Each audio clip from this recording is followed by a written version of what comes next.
Hi, എല്ലാവർക്കും shape online PSC coaching ക്ലാസ്സിലേക്ക് സ്വാഗതം. നമ്മൾ കേരള രാഷ്ട്രീയമാണ് പഠിച്ചുകൊണ്ടിരിക്കുന്നത്. ഈ കേരള രാഷ്ട്രീയം ഏതാണ്ട് നിയമസഭ വരെ നമ്മൾ പഠിച്ച് ഇനിയിപ്പോൾ കേരള രാഷ്ട്രീയത്തെക്കുറിച്ച് PSC ആവർത്തിച്ച് ചോദിക്കുന്ന കുറേ ചോദ്യങ്ങളുണ്ട്. അതിവിടെ നിന്ന് പഠിച്ചില്ല എങ്കിൽ അത് നമുക്ക് മിസ് ചെയ്യാൻ സാധ്യതയുണ്ട്. അപ്പോൾ അതുകൊണ്ട് ഇന്ന് വളരെയധികം ആവർത്തിക്കുന്ന, വളരെയധികം പ്രസക്തിയുള്ള, വളരെയധികം പ്രാധാന്യമുള്ള തിരഞ്ഞെടുത്ത കുറേ ചോദ്യങ്ങളും അവയുടെ ഉത്തരങ്ങളുമാണ് ഉൾക്കൊള്ളിച്ചിരിക്കുന്നത്. ആവർത്തിച്ച് ചോദിക്കുന്നുണ്ട്. അതായത് കേരള രാഷ്ട്രീയത്തിൽ വളരെ പ്രധാനപ്പെട്ട ഓരോ സംഭവവുമായിട്ട് ബന്ധപ്പെട്ടതാണ് ആ ചോദ്യങ്ങളെല്ലാം. അതെല്ലാം അതുപോലെ തന്നെ പഠിച്ചെടുക്കുക. അത് നമുക്ക് പരീക്ഷയ്ക്ക് വളരെയധികം ഉപകാരപ്രദമാവും. അപ്പോൾ കേരള രാഷ്ട്രീയം PSCക്ക് പ്രിയപ്പെട്ട ചോദ്യങ്ങൾ എന്ന രീതിയിലാണ് അത് അവതരിപ്പിച്ചിരിക്കുന്നത്. അത് ഭംഗിയായിട്ട് പഠിച്ചെടുക്കുക. ചോദ്യങ്ങളെല്ലാം ആവർത്തിച്ച് കേട്ട് അത് ഹൃദയസ്ഥിതമാക്കുക. നേരെ ചോദ്യത്തിലേക്ക് കിടക്കാം. നമുക്ക് ആദ്യത്തെ ചോദ്യം നോക്കാം. ആന്ധ്ര അരി ഇടപാടിൽ അഴിമതി ആരോപിതനായ മന്ത്രി, ഒന്നാമത്തെ മന്ത്രിസഭയിൽ തന്നെ ഒരു അഴിമതി ആരോപണമുണ്ടായി ആന്ധ്രയിൽ നിന്ന് അരി ഇറക്കുന്നതുമായിട്ട് ബന്ധപ്പെട്ട്. അങ്ങനെ ആന്ധ്ര അരി ഇടപാടിൽ അഴിമതി ആരോപിതനായ മന്ത്രി ആരെന്ന് ചോദിച്ചാൽ നമുക്കറിയാം അന്നത്തെ ഭക്ഷ്യവകുപ്പ് മന്ത്രി ആരെന്ന് KC ജോർജാണ്. അപ്പോൾ തീർച്ചയായിട്ടും ആന്ധ്ര അരി ഇടപാടിൽ അഴിമതി ആരോപിതനായ മന്ത്രി ചോദിച്ചാൽ അന്നത്തെ ഭക്ഷ്യവകുപ്പ് മന്ത്രിയായ KC ജോസഫിനെയാണ് നമുക്ക് പറയേണ്ടത്. അപ്പോൾ ഇവിടെ നമ്മൾ അത്യാവശ്യം അറിയേണ്ട 1-2 കാര്യമുണ്ട്. 11 മന്ത്രിമാരെയും കൃത്യമായിട്ട് നമ്മൾ അറിയണം. അതിൻ്റെ വകുപ്പുകളും മന്ത്രിമാരാരൊക്കെ എന്നുള്ളത് വളരെ ഭംഗിയായിട്ട് പഠിച്ചിരിക്കണം. കാരണം അതിൽ നിന്നൊക്കെ ഒരു ചോദ്യം ഉറപ്പായിട്ട് വരുന്നതാണ്. അതുകൊണ്ട് അറിയാം. അപ്പോൾ ആദ്യത്തെ മുഖ്യമന്ത്രി നമുക്കറിയാം EMS നമ്പൂതിരിപ്പാടായിരുന്നു. അവിടുത്തെ ധനകാര്യ വകുപ്പ് മന്ത്രി ആരായെന്ന് ചോദിച്ചാൽ അച്യുതമേനോനാണെന്ന് പറയാം. അതുപോലെ തന്നെ വ്യവസായ വകുപ്പ് മന്ത്രി ആരെന്ന് ചോദിച്ചാൽ KP ഗോപാലനാണെന്നറിയാം. അതുപോലെ തന്നെ റവന്യൂ മന്ത്രി ആരെന്ന് ചോദിച്ചാൽ, അല്ലെ എക്സൈസ് മന്ത്രി ആരെന്ന് ചോദിച്ചാൽ KR ഗൗരിയമ്മയാണെന്ന് പറയാം. അതുപോലെ തന്നെ ജോസഫ് മുണ്ടശ്ശേരി ആയിരുന്നു വിദ്യാഭ്യാസ വകുപ്പ് മന്ത്രി, അല്ലെ സഹകരണ വകുപ്പ് മന്ത്രി എന്ന് നമുക്കറിയാം. ഇനി TV തോമസ് ആയിരുന്നു ട്രാൻസ്പോർട്ടും അതുപോലെ തന്നെ തൊഴിലും കൈകാര്യം ചെയ്യുന്നത് കൃത്യമായിട്ട് നമ്മൾ അറിയുന്നു. PK ചാത്തൻ മാസ്റ്ററാണ് തദ്ദേശ സ്വയംഭരണ വകുപ്പ് കൈകാര്യം ചെയ്തിരുന്നതെന്നും ഭംഗിയായിട്ട് നമ്മൾ പഠിച്ചിരിക്കുന്നത്. TA മജീദ് പബ്ലിക് വർക്ക്സ് കൈകാര്യം ചെയ്തിരുന്നെന്നും അതുപോലെ തന്നെ KC George food and forest, അതായത് ഭക്ഷ്യവും വനവും കൈകാര്യം ചെയ്തിരുന്നെന്നും നമുക്കറിയാം. ഇനി AR മേനോനാണ് ആരോഗ്യവകുപ്പ് കൈകാര്യം ചെയ്യുന്നതെന്നും VR കൃഷ്ണയ്യരാണ് ജലസേചനവും അതുപോലെ തന്നെ നിയമവും കൈകാര്യം ചെയ്യുന്നതെന്ന് നമുക്ക് കൃത്യമായിട്ട് അറിയണം. അപ്പോൾ ഒന്ന് ഇത് ചെയ്യണം, അതൊന്ന് ക്രോഡീകരിച്ച് വയ്ക്കണം. ആ 11 മന്ത്രിമാരെയും അവരുടെ വകുപ്പുകളെ ഭംഗിയായിട്ട് പഠിച്ചിരിക്കണം. ഇങ്ങനെയുള്ള ഒരു ചോദ്യം ഉറപ്പായിട്ട് കിട്ടും. അതുകൊണ്ട് അത് നമുക്ക് അറിഞ്ഞേ പറ്റുള്ളൂ. അപ്പോൾ ആന്ധ്ര അരി ഇടപാടിൽ അഴിമതി ആരോപിതനായ മന്ത്രിയായിരുന്ന ചോദ്യത്തിൻ്റെ ഉത്തരം KC ജോർജ് എന്നാണ്. ഇനി ആന്ധ്ര അരി ഇടപാടിനെ കുറിച്ച് അന്വേഷിച്ചാൽ അഴിമതി ഉണ്ടായാൽ അന്വേഷിക്കുമല്ലോ. അഴിമതി ഉണ്ടെന്ന് ആരോപിച്ചാലും അത് അന്വേഷിക്കണം. അതായത് ആന്ധ്ര അരി ഇടപാടിനെ കുറിച്ച് അന്വേഷിച്ച കമ്മീഷൻ ഏതാണ്? അത് ജസ്റ്റിസ് PT രാമൻ നായർ കമ്മീഷനാണ്. ജസ്റ്റിസ് PT രാമൻ നായർ കമ്മീഷനാണ് ആ അന്വേഷണം നടത്തിയതെന്നറിയാം. മന്ത്രിയായിരിക്കെ അന്തരിച്ച ആദ്യ വ്യക്തി ആരാണ്? അത് VK വേലപ്പനാണ് മന്ത്രിയായിരിക്കെ അന്തരിച്ച ആദ്യ വ്യക്തി എന്ന് അറിയുക. കേരളത്തിൽ ഏറ്റവും കൂടുതൽ കാലം മന്ത്രിസ്ഥാനം വഹിച്ച വ്യക്തി എല്ലാവർക്കും തന്നെ അറിയാവുന്നതാണ്. ശ്രീ KM മാണിയാണ് ഏറ്റവും കൂടുതൽ കാലം മന്ത്രിസ്ഥാനം വഹിച്ചത്. ഉപതെരഞ്ഞെടുപ്പിൽ പരാജയപ്പെട്ട ആദ്യ മന്ത്രി ആരാണ്? ഒരു ചെറിയ ചരിത്രമാണത്. ഉപതെരഞ്ഞെടുപ്പിൽ പരാജയപ്പെട്ട ആദ്യ മന്ത്രി. ഇപ്പോൾ നമുക്കറിയാം 2004 ആൻ്റണി മന്ത്രിസഭയിലാണ് അന്ന് വൈദ്യുതി വകുപ്പ് മന്ത്രിയായിട്ട് ശ്രീ K മുരളീധരൻ നിയോഗിക്കപ്പെടുന്നത്. അദ്ദേഹം 6 മാസത്തിനകം തീർച്ചയായിട്ടും തെരഞ്ഞെടുപ്പിനെ നേരിടണം. 2004 തന്നെ വടക്കാഞ്ചേരി നിയോജകമണ്ഡലത്തിൽ മത്സരിക്കുകയും അവിടെ തോറ്റുപോവുകയും ചെയ്യുന്ന ഒരു കഥയുണ്ട്. ഒരു ചരിത്രമാണ്, നിയമസഭാ ചരിത്രത്തിൻ്റെ ഒരു വലിയ ഭാഗമാണത്. K മുരളീധരൻ അങ്ങനെ ഇതുവരെ ഉണ്ടായിട്ടില്ല. മന്ത്രിയാവുമെന്ന് ഉറപ്പിച്ച് ഇരിക്കുന്ന ഒരാൾ ആ നിയോജകമണ്ഡലംകാർ സ്വമേധയാ ജയിപ്പിക്കാറാണ് പതിവ്. പക്ഷേ അതവിടെ തോറ്റുപോയി. അപ്പോൾ അതൊരു സംഭവമാണ്. അപ്പോൾ അദ്ദേഹം എന്ത് ചെയ്തിട്ടില്ല, നേരെ നിയമസഭ കണ്ടിട്ടില്ല, നിയമസഭ അംഗമായിട്ടില്ല. അങ്ങനെ ആകാതെ മന്ത്രിയായ ഒരേ ഒരാളാണ് മുരളീധരൻ. അങ്ങനെ ഉപതെരഞ്ഞെടുപ്പിൽ പരാജയപ്പെട്ടതും ഒരേ ഒരാളാണ്, അത് K മുരളീധരനാണെന്ന് അറിയുക. അപ്പോൾ ആ ചോദ്യങ്ങളുടെ ഉത്തരം ഭംഗിയായിട്ട് പഠിച്ചെടുക്കുക. അടുത്ത ചോദ്യം നോക്കുക. 1-ാം മന്ത്രിസഭയിലെ ധനകാര്യ വകുപ്പ് മന്ത്രി ആരായിരുന്നു? പറഞ്ഞു കഴിഞ്ഞ് C അച്യുതമേനോനാണ്. കേരളത്തിൻ്റെ ആദ്യ ധനകാര്യ വകുപ്പ് മന്ത്രി ആരെന്ന് ചോദിക്കാം. C അച്യുതമേനോനാണ്. ആദ്യമായി നിയമസഭയിൽ ബജറ്റ് അവതരിപ്പിച്ച ആരെന്ന് ചോദിക്കാം. C അച്യുതമേനോനാണ്. ഇത്തരത്തിലുള്ള ഏത് ചോദ്യത്തിനും നമുക്ക് ഉത്തരം കിട്ടുന്നത് C അച്യുതമേനോൻ. അദ്ദേഹത്തിൻ്റെ വേറൊരു പ്രത്യേകത എന്താണ്? ഏറ്റവും കൂടുതൽ തുടർച്ചയായി ഏറ്റവും കൂടുതൽ തവണ കേരളത്തിൽ മുഖ്യമന്ത്രിയായിരുന്ന ആരെന്ന ചോദ്യത്തിൻ്റെ ഉത്തരവും സി അച്യുതമേനോൻ എന്നത് തന്നെയാണ്. ഏഴാമത്തെ ചോദ്യം നോക്കുക. കേരളത്തിലെ ആദ്യ വിദ്യാഭ്യാസ സഹകരണ വകുപ്പ് മന്ത്രി അത് professor Joseph മുണ്ടശ്ശേരിയാണെന്നറിയാം.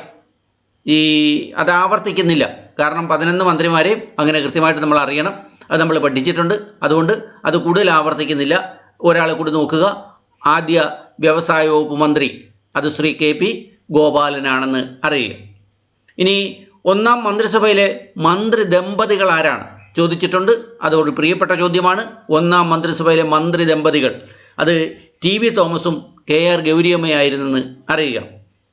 TV Thomas transport വകുപ്പ് കൈകാര്യം ചെയ്തിരുന്നു, KR ഗൗരിയമ്മ റവന്യൂ വകുപ്പ് കൈകാര്യം ചെയ്തിരുന്നു. അവർ മന്ത്രി ദമ്പതികളായിരുന്നു എന്ന് അറിയുക. അപ്പോൾ ആദ്യത്തെ മന്ത്രി ദമ്പതികൾ ആരൊക്കെയാണെന്ന് ചോദിച്ചാലും പറയണം TV തോമസും KR ഗൗരിയമ്മയാണ്. പിന്നീട് ഉണ്ടായിട്ടുണ്ട്, എങ്കിലും ഇതാണ് ആദ്യത്തെ. ലീലാ ദാമോദര മേനോനും ദാമോദര മേനോനും അങ്ങനെ വന്നിട്ടുണ്ട്. അതായത് TV തോമസും KR ഗൗരിയമ്മയാണ് ആദ്യത്തെ മന്ത്രി ദമ്പതികൾ.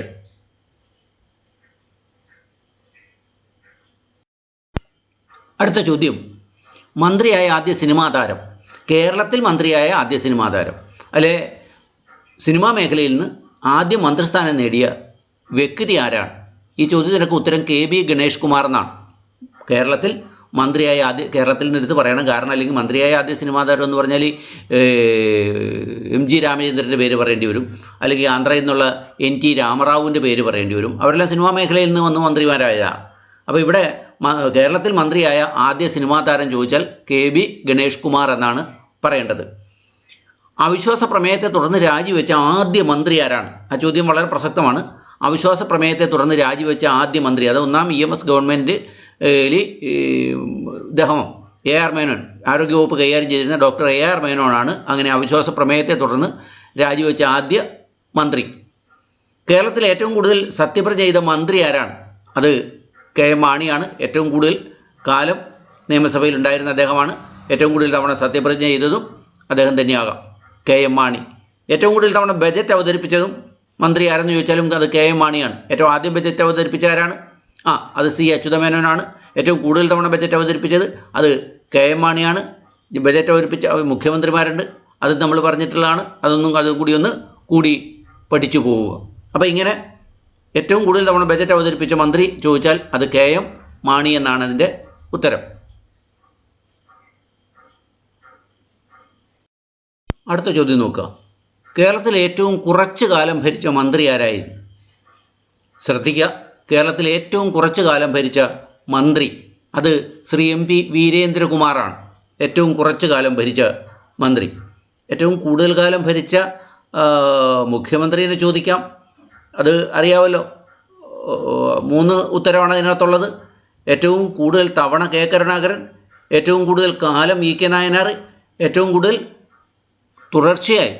കാലം തുടർച്ചയായി ഭരിച്ചത് C അച്യുതമേനോൻ. അപ്പോൾ അങ്ങനെ ഇരുന്നത്. അപ്പോൾ ഏറ്റവും കുറച്ച് കാലം ഭരിച്ച മന്ത്രിയെ ചോദിച്ചാൽ അത് ശ്രീ MP വീരേന്ദ്രകുമാർ ആയിരുന്നെന്ന് അറിയുക. ഒന്നാം നിയമസഭയിലെ ആംഗ്ലോ ഇന്ത്യൻ പ്രതിനിധി ആരാണ്? അത് വില്യം ഹാമിൽട്ടൺ ഡിക്രൂസ് ആണ്. ഒന്നാം നിയമസഭയിലെ ആംഗ്ലോ ഇന്ത്യൻ പ്രതിനിധി വില്യം ഹാമിൽട്ടൺ ഡിക്രൂസ്. കേരള നിയമസഭയിലെ ഏറ്റവും കൂടുതൽ കാലം ആംഗ്ലോ ഇന്ത്യൻ പ്രതിനിധിയായിരുന്നത് ആരാണ്?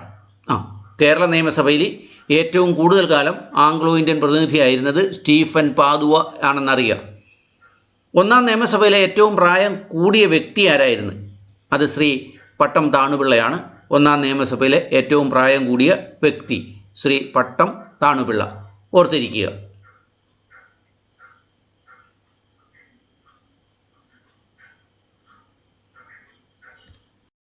അടുത്ത ചോദ്യം നോക്കുക. ഒന്നാം നിയമസഭയിലെ ഏറ്റവും പ്രായം കുറഞ്ഞ വ്യക്തിയാണ് ആരാണ്?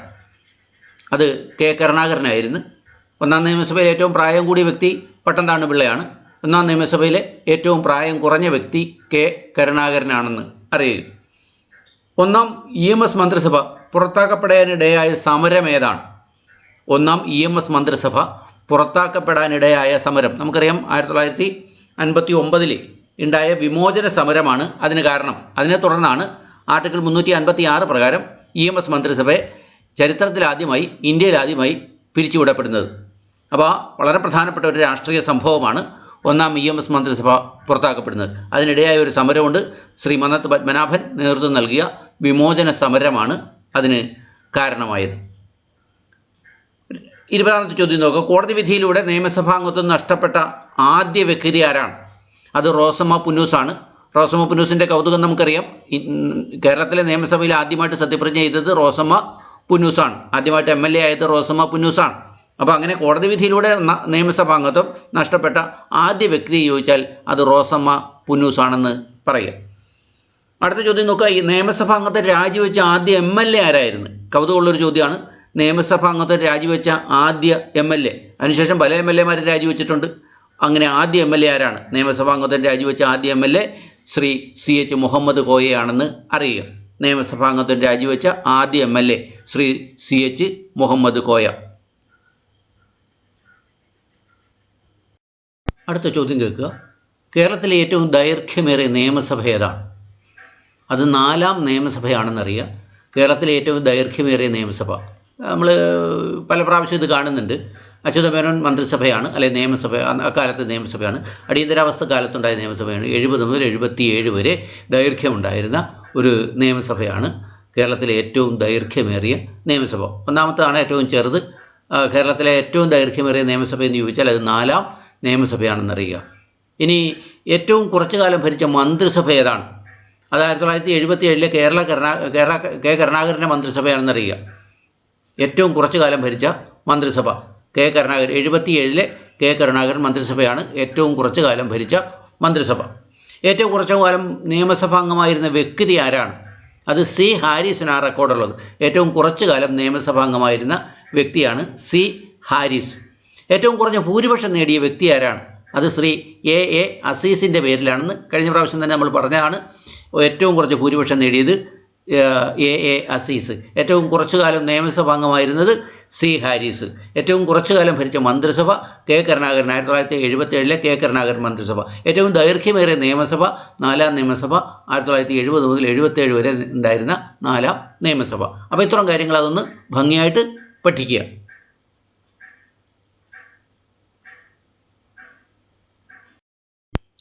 അടുത്ത ചോദ്യം നോക്കുക. ഏറ്റവും കുറഞ്ഞ കാലം മുഖ്യമന്ത്രിയായിരുന്ന വ്യക്തി ആരാണ്? ശ്രീ CH മുഹമ്മദ് കോയ തന്നെയാണ് അതിനുള്ള ഉത്തരം. ഏറ്റവും കുറഞ്ഞ കാലം മുഖ്യമന്ത്രിയായിരുന്ന വ്യക്തി CH മുഹമ്മദ് കോയ. കൂടുതൽ കാലം മുഖ്യമന്ത്രിയായിരുന്ന വ്യക്തികൾ നമ്മൾ പറഞ്ഞു കഴിഞ്ഞ് 3 കാര്യങ്ങൾ നമ്മൾ എടുത്തിരുന്ന് അതെല്ലാം മനസ്സിലുണ്ട്. ഇനി ഏറ്റവും കുറഞ്ഞ കാലം മുഖ്യമന്ത്രിയായിരുന്ന വ്യക്തി CH മുഹമ്മദ് കോയയാണ്.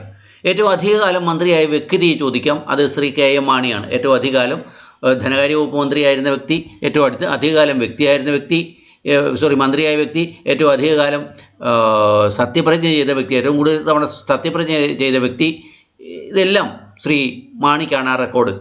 ഇനി ഏറ്റവും കുറഞ്ഞ കാലം മന്ത്രിയായിരുന്ന വ്യക്തി ചോദിച്ചാൽ നേരത്തെ കണ്ടതാണ് ശ്രീ MP വീരേന്ദ്രകുമാറാണ് ഏറ്റവും കുറഞ്ഞ കാലം മന്ത്രിയായിരുന്ന വ്യക്തി. ഒരേ മണ്ഡലത്തിൽ നിന്ന് ഏറ്റവും കൂടുതൽ തവണ വിജയിച്ച വ്യക്തിയും ശ്രീ KM മാണിയാണ്. പാലാ നിയോജകമണ്ഡലം 1965 മുതൽ അദ്ദേഹം പാലാ നിയോജകമണ്ഡലത്തിൽ പ്രതിനിധീകരിക്കുകയാണ്. അപ്പോൾ ഒരേ നിയോജകമണ്ഡലത്തിൽ നിന്ന് ഏറ്റവും കൂടുതൽ കാലം തവണ വിജയിച്ച വ്യക്തി ശ്രീ KM മാണിയാണ്. അറിയുക, ഏറ്റവും കുറഞ്ഞ കാലം മുഖ്യമന്ത്രിയായിരുന്നത് CH മുഹമ്മദ് കോയയാണ്. ഏറ്റവും അധികകാലം മന്ത്രിയായ വ്യക്തി ശ്രീ KM മാണിയാണ്. ഏറ്റവും കുറഞ്ഞ കാലം മന്ത്രിയായിരുന്ന വ്യക്തി ശ്രീ MP വീരേന്ദ്രകുമാറാണ്. ഒരേ മണ്ഡലത്തിൽ നിന്ന് ഏറ്റവും കൂടുതൽ തവണ വിജയിച്ച വ്യക്തി KM മാണിയാണ്. ഏറ്റവും കൂടുതൽ തവണ സത്യപ്രതിജ്ഞ ചെയ്ത MLA ആരെന്ന് ചോദിച്ചാലും പറയാം അത് ശ്രീ KM മാണിയാണ് എന്നറിയുക.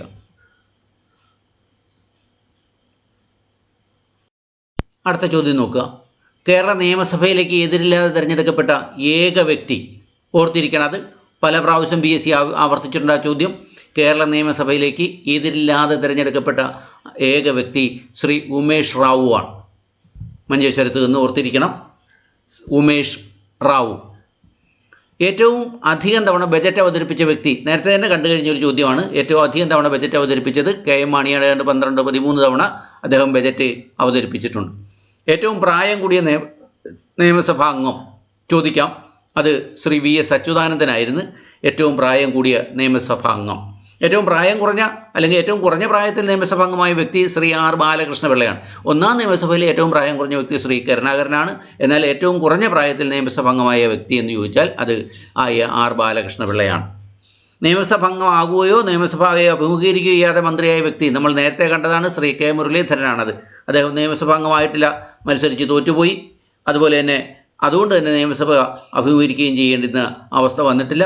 അതുകൊണ്ട് നിയമസഭ അംഗമാകുകയോ നിയമസഭയെ അഭിമുഖീകരിക്കുകയോ ചെയ്യാത്ത മന്ത്രി ആരെന്ന് ചോദിച്ചാൽ അത് ശ്രീ കെ മുരളീധരൻ ആണെന്ന് അറിയുക.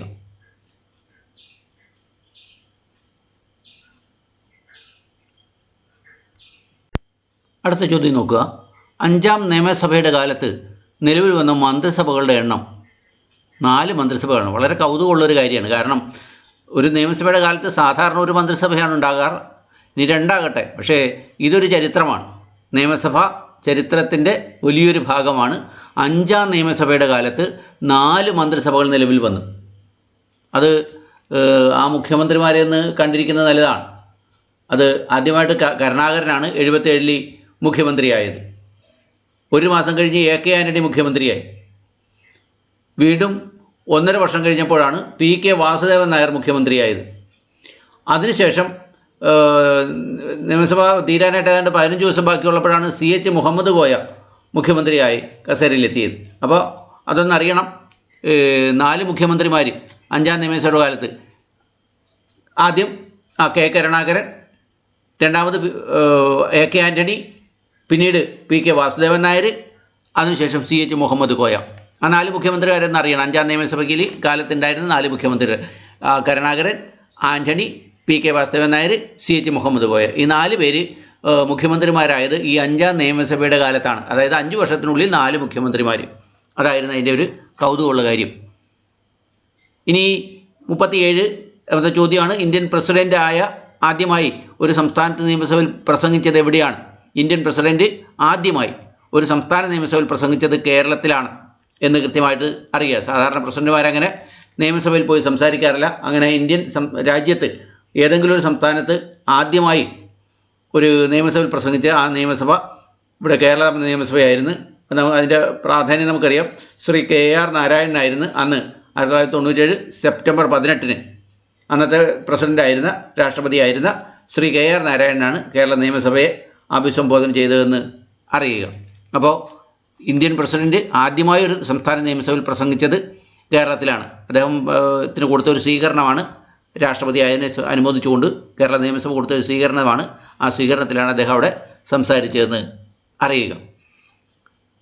ഇനി സഭയെ അഭിസംബോധന ചെയ്ത ആരെന്നൊരു ചോദ്യം വരാം. അത് ശ്രീ APJ അബ്ദുൽ കലാമാണ് നിയമസഭയെ അഭിസംബോധന ചെയ്തത്. ഇത് നിയമസഭയിൽ സംസാരിച്ച് എന്ന് പറയുമ്പോഴും അഭിസംബോധന ചെയ്തെന്ന് പറയുമ്പോഴും രണ്ടും രണ്ടാണ്, ഓർത്തിരിക്കാം.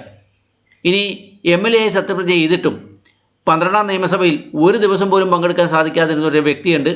അത് ശ്രീ മത്തായി ചാക്കോയാണെന്ന് അറിയുക. 12ാം നിയമസഭയിലാണ് ഈ മത്തായി ചാക്കോ സത്യപ്രതിജ്ഞ ചെയ്തത്. ആ സത്യപ്രതിജ്ഞ ചെയ്യുന്നതും അതോടനുബന്ധിച്ച കാര്യങ്ങളും വളരെ ഖേദകരമാണ്. അതായത് ഇദ്ദേഹം തെരഞ്ഞെടുപ്പ് പ്രചരണത്തിനിടെയാണ് അസുഖബാധിതനായി തീർന്നത്. അങ്ങനെ അദ്ദേഹം ഇവിടെ ആശുപത്രിയിൽ അഡ്മിറ്റ് ആകുന്നു. എറണാകുളം ലേക്ക് ഷോർ ആശുപത്രിയിലായിരുന്നു. അവിടെ വെച്ചാണ് അദ്ദേഹം സത്യപ്രതിജ്ഞ ചെയ്യുന്നത്. അതൊരു കൗതുകമുള്ള കാര്യമാണ്. തിരുവനന്തപുരത്ത് പുറത്ത് വെച്ച് സത്യപ്രതിജ്ഞ ചെയ്യുന്ന, അതായത് സെക്രട്ടേറിയറ്റ് ആണ് തിരുവനന്തപുരം എന്ന് ഉദ്ദേശിച്ചത്, അതിന് പുറത്ത് വെച്ച് സത്യപ്രതിജ്ഞ ചെയ്യുന്ന ആദ്യ MLA അദ്ദേഹമാണ്, മത്തായി ചാക്കോയാണ്. തിരുവമ്പാടിയിൽ മത്സരിച്ചിട്ടാണ് അദ്ദേഹം ജയിച്ചതെന്നും അറിയുക. തിരുവമ്പാടി MLA ആയിരുന്നു. അദ്ദേഹം സത്യപ്രതിജ്ഞ ചെയ്തത് ലേക്ക് ഷോർ ആശുപത്രിയിലാണ്. 2006 മെയ് മാസം 29-ന് ആ സത്യപ്രതിജ്ഞ ഉണ്ടായിരുന്നു. അന്നത്തെ സ്പീക്കർ വേണേൽ ചോദിക്കാം. അത് ശ്രീ K രാധാകൃഷ്ണനായിരുന്നു അന്നത്തെ സ്പീക്കറെന്നും അറിയുക. അങ്ങനെ 2006 മെയ് 29-ന് സത്യപ്രതിജ്ഞ ചെയ്യുകയും 2006 ഒക്ടോബർ 13-ന് മത്തായി ചാക്കോ അന്തരിക്കുകയും ചെയ്തു. അപ്പോൾ അതുകൊണ്ട് MLA ആയി സത്യപ്രതിജ്ഞ ചെയ്ത് എന്നിട്ടും അദ്ദേഹം ഒരു ദിവസം പോലും സഭയിൽ പങ്കെടുക്കാൻ സാധിച്ചിട്ടില്ല. അപ്പോൾ അങ്ങനെയുള്ള ഒരേ ഒരു വ്യക്തിയേ ഉള്ളൂ, അത് ശ്രീ മത്തായി ചാക്കോ ആണെന്ന് അറിയുക.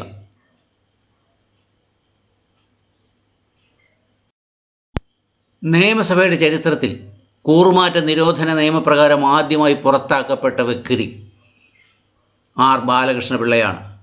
നിയമസഭയുടെ ചരിത്രത്തിൽ കൂറുമാറ്റ നിരോധന നിയമപ്രകാരം ആദ്യമായി പുറത്താക്കപ്പെട്ട വ്യക്തി ശ്രീ R ബാലകൃഷ്ണപിള്ളയാണ്. ഇന്ത്യയിലെ ഏതെങ്കിലും നിയമസഭ നിർമ്മാണ സഭയിൽ അംഗമാകുന്ന ആദ്യ വനിത? ആ ചോദ്യം വളരെ പ്രസക്തമാണ്. ഇന്ത്യയിലെ ഏതെങ്കിലും ഒരു നിയമനിർമ്മാണ സഭയിൽ അംഗമാകുന്ന ആദ്യ വനിത തോട്ടയ്ക്കാട്ട് മാധവി അമ്മയാണ്. ഇന്ത്യയിലെ ഏതെങ്കിലും ഒരു നിയമനിർമ്മാണ സഭയിൽ അംഗമാകുന്ന ആദ്യ വനിതയാണ് തോട്ടയ്ക്കാട്ട് മാധവി അമ്മ. ഇന്ത്യൻ നാഷണൽ കോൺഗ്രസിൻ്റെ പ്രസിഡൻ്റായ ആദ്യ മലയാളി ആര്? ചോദ്യം വരാം. അത് ചേറ്റൂർ ശങ്കരൻ നായരാണ്. സി ശങ്കരൻ നായരാണ് ഇന്ത്യൻ നാഷണൽ കോൺഗ്രസിൻ്റെ പ്രസിഡൻ്റായിരുന്ന ആദ്യ മലയാളി. ഒരേ ഒരു മലയാളിയേ ഉള്ളൂ, ഏക മലയാളിയാണ്. പിന്നീട് ഇതുവരെ ഇന്ത്യൻ നാഷണൽ കോൺഗ്രസിൻ്റെ പ്രസിഡൻ്റാകാൻ ഒരു മലയാളിയും ആയിട്ടില്ല, വന്നില്ല.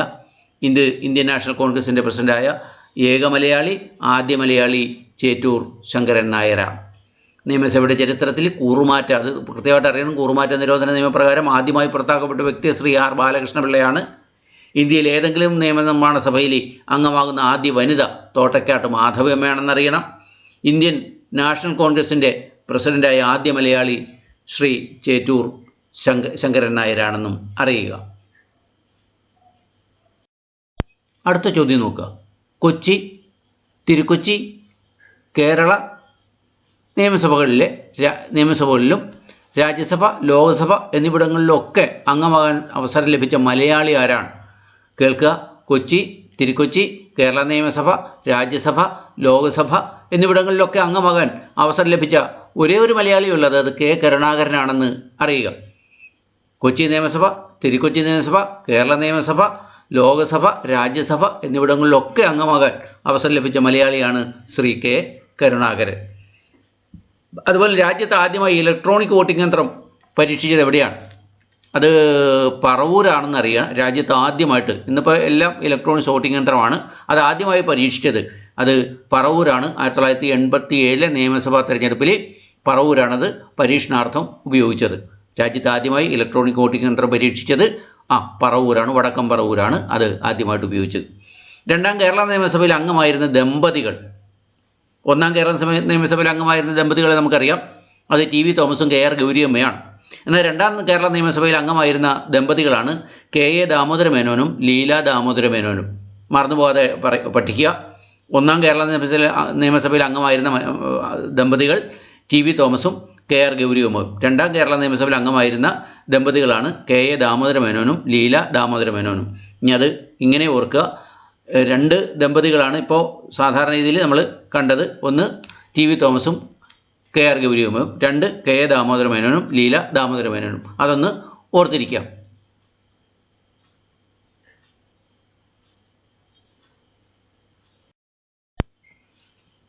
അടുത്ത ചോദ്യങ്ങൾക്ക്. കേരള നിയമസഭയുടെ ആദ്യ പ്രത്യേക സമ്മേളനം കൂടിയതെന്നാണ്? നമുക്കറിയാം 1969 ഒക്ടോബർ 2-നാണ്. ഇപ്പോൾ നിയമസഭാ സമ്മേളനം പലപ്പോഴും ആണ്ടിൽ ഒരു വർഷം 2 പ്രാവശ്യമെങ്കിലും കൂടണം. 6 മാസത്തെ ഇടവേള ആണ് ഒരു 2 സമ്മേളനങ്ങൾക്കിടയിലുള്ള കാലാവധി എന്ന് പറയും.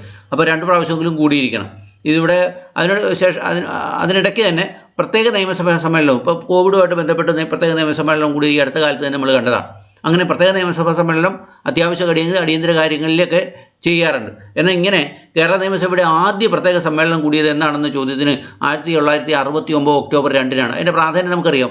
മഹാത്മാഗാന്ധി ജനിച്ചത് 1869 ഒക്ടോബർ 2-നാണ്. അദ്ദേഹത്തിൻ്റെ ജന്മശതാബ്ദിയായിരുന്നു 1969 ഒക്ടോബർ 2-ന്. അതിൻ്റെ സ്മരണാർത്ഥമാണ് ഈ ആദ്യ സമ്മേളനം കൂടിയത്. അത് ഓർത്തിരിക്കാം. മഹാത്മാഗാന്ധിയുടെ ജന്മശതാബ്ദി ആഘോഷിക്കുന്നതിന് വേണ്ടിയിട്ടാണ് 1969 ഒക്ടോബർ 2-ന് കേരള നിയമസഭയുടെ ആദ്യ പ്രത്യേക സമ്മേളനം കൂടിയതെന്ന് അറിയുക. ഇനി കേരള നിയമസഭയുടെ ചരിത്രത്തിലെ ഏറ്റവും കുറഞ്ഞ ഭൂരിപക്ഷം രേഖപ്പെടുത്തിയിരിക്കുന്ന എ അസീസിൻ്റെ പേരിലാണ്. 5 വോട്ടിൻ്റെ ഭൂരിപക്ഷം മാത്രമേ ഉണ്ടായിരുന്നുള്ളൂ. അതാണ് നിലവിൽ ഏറ്റവും കുറഞ്ഞ ഭൂരിപക്ഷമായിട്ട് രേഖപ്പെടുത്തിയിരിക്കുന്നത്, എ അസീസ്. അടുത്തത് കേരള നിയമസഭയിലെ ആദ്യ ബജറ്റ് അവതാരകൻ. പലപ്പോഴും കണ്ടതാണ്, സി അച്യുതമേനോനാണ് ആദ്യമായിട്ട് ബജറ്റ് അവതരിപ്പിച്ചത്. ഏറ്റവും കൂടുതൽ ബജറ്റ് അവതരിപ്പിച്ചത് മാണിയാണ്, ശ്രീ കെ എം മാണിയാണ്. അതെല്ലാം കണ്ടതാണ്. ഇനി കേരള നിയമസഭ ശാസിച്ച ആദ്യ പത്രപ്രവർത്തകൻ ആരാണ്? കേരള നിയമസഭയ്ക്ക് അങ്ങനെ ഒരു അധികാരമുണ്ട്. കേരള നിയമസഭ ശാസിച്ച ആദ്യ പത്രപ്രവർത്തകൻ കലാനിലയം കൃഷ്ണൻ നായരാണെന്നറിയുക. അത് തനിനിറം പത്രത്തിൻ്റെ പത്രാധിപരുമായിരുന്നെന്ന് അറിയുക. കേരള നിയമസഭ ശാസിച്ച ആദ്യ പത്രപ്രവർത്തകൻ കലാനിലയം കൃഷ്ണൻ നായർ. ഓർത്തിരിക്കുക. അടുത്ത ചോദ്യം കേൾക്കുക. കേരളത്തിലെ തെക്കേ അറ്റത്തെ നിയമസഭാ മണ്ഡലം ഏതാണ്?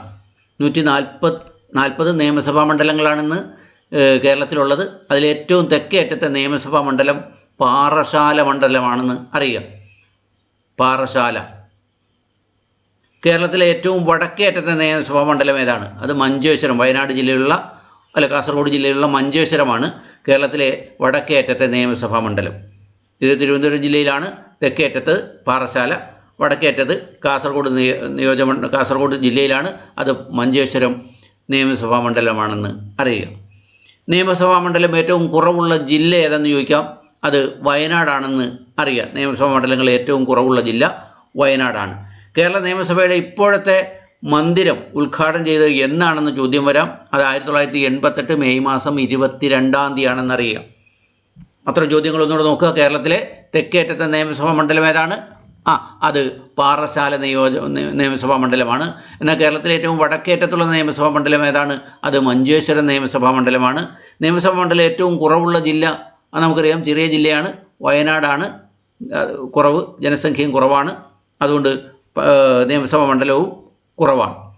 ഇനി കേരള നിയമസഭയുടെ ഇപ്പോഴത്തെ മന്ദിരം ഉദ്ഘാടനം ചെയ്തത് അത് 1988 മെയ് മാസം 22 1988 മെയ് മാസം 22 മന്ദിരം നമ്മുടെ ചിത്രത്തിലുണ്ടായിരുന്നു. ആ നിയമസഭാ മന്ദിരം ഉദ്ഘാടനം ചെയ്തത് 1988 മെയ് മാസം 22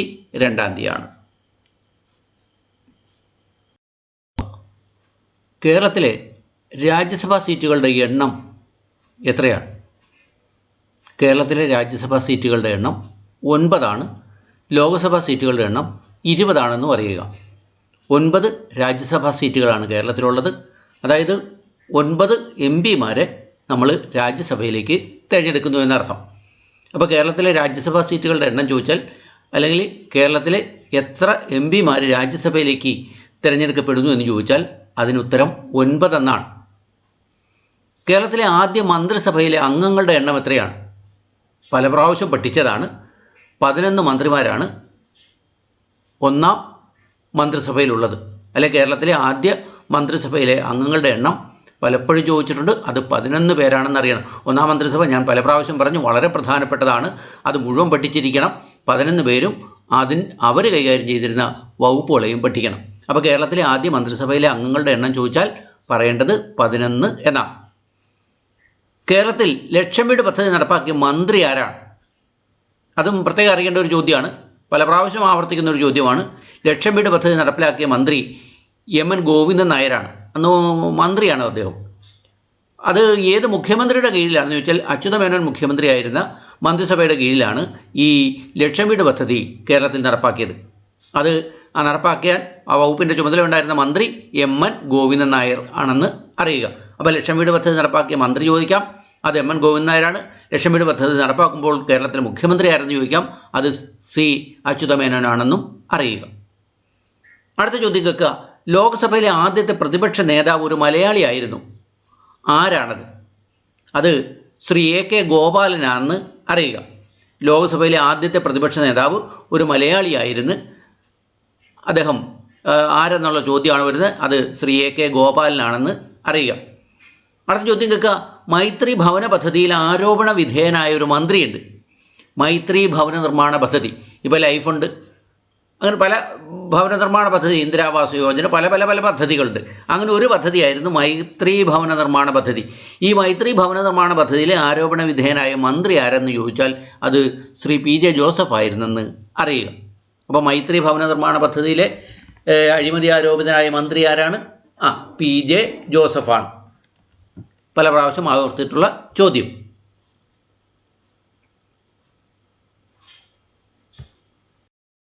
കുറ്റാലം കൊട്ടാരം ഏത് ജില്ലാ കളക്ടറുടെ അധീനതയിൽ വരുന്നതാണ്? നമുക്കറിയാം കുറ്റാലം എന്ന പ്രദേശം കൊല്ലത്താണ്. അതുകൊണ്ട് കുറ്റാലം കൊട്ടാരം ഏത് ജില്ലാ കളക്ടറുടെ അധീനതയിൽ വരുന്നതാണ് എന്ന ചോദ്യത്തിന് ഉത്തരം കൊല്ലം ജില്ലാ കളക്ടറുടെ അധികാരപരിധിയിൽ വരുന്നതാണ്.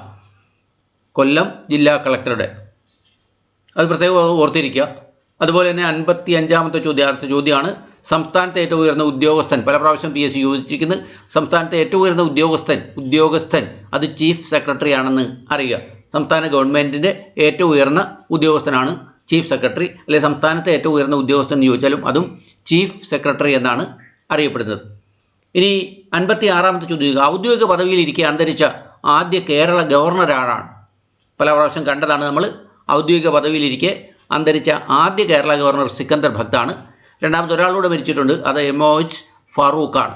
ഈ രണ്ട് പേരാണുള്ളത്. രണ്ടാമത് അന്തരിച്ചത് MOH ഫാറൂഖ്, ആദ്യമായിട്ട് അന്തരിച്ചത് സിക്കന്ദർ ഭക്ത്. ഓർത്തിരിക്കാം. 14-ാം നിയമസഭയിലെ ആംഗ്ലോ ഇന്ത്യൻ പ്രതിനിധി ആരാണ്? അതായത് ഇപ്പോഴത്തെ ആംഗ്ലോ ഇന്ത്യൻ പ്രതിനിധിയാണ് ചോദിക്കുന്നത്. ആദ്യത്തെ ആംഗ്ലോ ഇന്ത്യൻ പ്രതിനിധി നമുക്കറിയാം. ഒന്നാം നിയമസഭയിലെ ആംഗ്ലോ ഇന്ത്യൻ പ്രതിനിധി വില്യം ഡിക്രൂസ് ആയിരുന്നു. ഇപ്പോൾ വില്യം ഹാമിൽട്ടൺ ഡിക്രൂസ് ആയിരുന്നു. ഇപ്പോൾ അത് ജോൺ ഫെർണാണ്ടസ് ആണെന്ന് അറിയാം. ഏറ്റവും കൂടുതൽ കാലം ആംഗ്ലോ ഇന്ത്യൻ പദവി അലങ്കരിച്ചത് വഹിച്ചത് സ്റ്റീഫൻ പാദുവയാണ്. ഇപ്പോഴത്തത് ജോൺ ഫെർണാണ്ടസ് ആണ്. ഓർത്തിരിക്കാം. കേരള നിയമസഭയിൽ സ്പീക്കറായിരുന്ന ആദ്യ പട്ടിക വിഭാഗക്കാരൻ ആരാണ്? അത് K രാധാകൃഷ്ണനാണെന്ന് അറിയാം. കേരള നിയമസഭയിൽ സ്പീക്കറായിരുന്ന ആദ്യ പട്ടികജാതി വിഭാഗക്കാരൻ ശ്രീ K രാധാകൃഷ്ണൻ. ഓർമ്മയിൽ സൂക്ഷിക്കുക ഇതെല്ലാം. അതായത് കുറ്റാലം കൊട്ടാരം കൊല്ലം ജില്ലയിലാണ്. സംസ്ഥാനത്തെ ഏറ്റവും ഉയർന്ന ഉദ്യോഗസ്ഥൻ ചീഫ് സെക്രട്ടറിയാണ്. ഔദ്യോഗിക പദവിയിലിരിക്കെ അന്തരിച്ച ആദ്യ കേരള ഗവർണർ സിക്കന്ദർ ഭക്താണ്. 14-ാം നിയമസഭയിലെ ആംഗ്ലോ ഇന്ത്യൻ പ്രതിനിധി എന്ന് പറഞ്ഞാൽ ഇപ്പോഴത്തെ ആംഗ്ലോ ഇന്ത്യൻ പ്രതിനിധി അത് ജോൺ ഫെർണാണ്ടസ് ആണ്. കേരള നിയമസഭയിൽ സ്പീക്കറായിരുന്ന ആദ്യ പട്ടികജാതി വിഭാഗക്കാരൻ K രാധാകൃഷ്ണൻ ആണെന്ന് അറിയുക. K രാധാകൃഷ്ണൻ. അടുത്ത ചോദ്യം, കേന്ദ്ര മന്ത്രിസഭയിലെ ക്യാബിനറ്റ് അംഗമായ ആദ്യ മലയാളി ആരാണ്? കേന്ദ്ര മന്ത്രിസഭയിലെ ക്യാബിനറ്റ് അംഗമായ ആദ്യ മലയാളി അല്ലെങ്കിൽ മലയാളിയായ ആദ്യ കേന്ദ്രമന്ത്രി ആരാണ്? ചോദ്യത്തിനും ഉത്തരം ജോൺ മത്തായി എന്നാണ് ഉത്തരം. കേന്ദ്രമന്ത്രിസഭയിലെ ക്യാബിനറ്റ് അംഗമായ ആദ്യ മലയാളി ജോൺ മത്തായിയാണ്. പതറാതെ മുന്നോട്ട് ആരുടെ ആത്മകഥയാണ്? മുഖ്യമന്ത്രിയായിരുന്ന ശ്രീ K കരുണാകരൻ്റെ ആത്മകഥയാണ് പതറാതെ മുന്നോട്ട്. പ്രത്യേകം ഓർക്കുക, പതറാതെ മുന്നോട്ട് എന്നത് K കരുണാകരൻ എന്ന മുഖ്യമന്ത്രിയുടെ ആത്മകഥയാണെന്ന് അറിയുക. കേരളത്തിലെ ആദ്യ മന്ത്രിസഭ നിലവിൽ വന്നത് പല പ്രാവശ്യം നമ്മൾ കണ്ടതാണിത്. അത് 1957 ഏപ്രിൽ 5-നാണ് നിലവിൽ വന്നതെന്ന് വ്യക്തമായ ഇപ്പോൾ അത് പഠിച്ചു കാണും. കേരളത്തിലെ ആദ്യ മന്ത്രിസഭ നിലവിൽ വന്നത് 1957 ഏപ്രിൽ 5. C അച്യുതമേനോൻ മുഖ്യമന്ത്രിയായിരുന്ന കാലം അതൊരു റയറാണ്. അതുകൊണ്ടാണ് ആ ഒരു ചോദ്യം അവിടെ പ്രസക്തമാകുന്നത്. കാരണം ഏതാണ്ട് 7 വർഷക്കാലം തുടർച്ചയായി, ഒരു 5 വർഷമേ ഒരു നിയമസഭയുടെ കാലാവധിയുള്ള, 5 വർഷമേ മുഖ്യമന്ത്രിയുടെ കാലാവുള്ളൂ. പക്ഷേ അടിയന്തരാവസ്ഥ നിലനിന്നിരുന്നതിനാൽ 6 മാസം അങ്ങനെ 1.5 വർഷം കൂടി കൂട്ടിക്കൊടുത്ത ഒരു സംഭവമുണ്ട് ഈ കേരള നിയമസഭയ്ക്ക്. അങ്ങനെയാണത് 70 മുതൽ 77 വരെ ആയത്. അന്ന് ഭരിച്ചിരുന്നത് തുടർച്ചയായി ഏറ്റവും കൂടുതൽ കാലം കേരളം ഭരിച്ചിരുന്നത് C അച്യുതമേനോനാണ്. അപ്പോൾ C അച്യുതമേനോൻ മുഖ്യമന്ത്രിയായിരുന്ന കാലം ഉറപ്പായിട്ടും ചോദിക്കാം. 1970, 77, 75-ലായിരുന്നു അടിയന്തരാവസ്ഥ എന്ന് പറയുക. 77-ൽ ലിഫ്റ്റ് ചെയ്ത്, അപ്പോൾ 70 മുതൽ 77 വരെ മുഖ്യമന്ത്രിയായിരുന്നത് C അച്യുതമേനോനാണെന്ന് അറിയുക. അദ്ദേഹത്തിൻ്റെ കാലഘട്ടം ചെറിയണം. 1970, 77. കേരളത്തിൽ ആദ്യമായി ഒരു സമഗ്ര വിദ്യാഭ്യാസ നയം കൊണ്ടുവന്ന മന്ത്രി ആരെന്ന് മറന്നുപോകാൻ പാടില്ല. കേരളത്തിൽ ആദ്യമായി ഒരു സമഗ്ര വിദ്യാഭ്യാസ നയം കൊണ്ടുവന്നത് പ്രൊഫസർ ജോസഫ് മുണ്ടശ്ശേരിയാണ്. അതിൻ്റെയൊക്കെ ഫലമായിട്ടാണ് 1959 വിമോചന സമരം വരികയും EMS ഗവൺമെൻറ്റിനെ പിരിച്ചുവിടുകയും ചെയ്യപ്പെട്ടത്. അപ്പോൾ അതുകൊണ്ട് അതൊന്ന് ഓർത്തിരിക്കുക. കേരളത്തിൽ ആദ്യമായി സമഗ്രമായ KER പരിഷ്കരണം, കേരള എഡ്യൂക്കേഷൻ റൂൾസ് പരിഷ്കരണം, സമഗ്രമായ ഒരു വിദ്യാഭ്യാസ നയം കൊണ്ടുവന്ന മന്ത്രിയാണ് പ്രൊഫസർ ജോസഫ് മുണ്ടശ്ശേരി. അത്തരം കാര്യങ്ങൾ ഭംഗിയായിട്ട് ഓർത്തിരിക്കുക.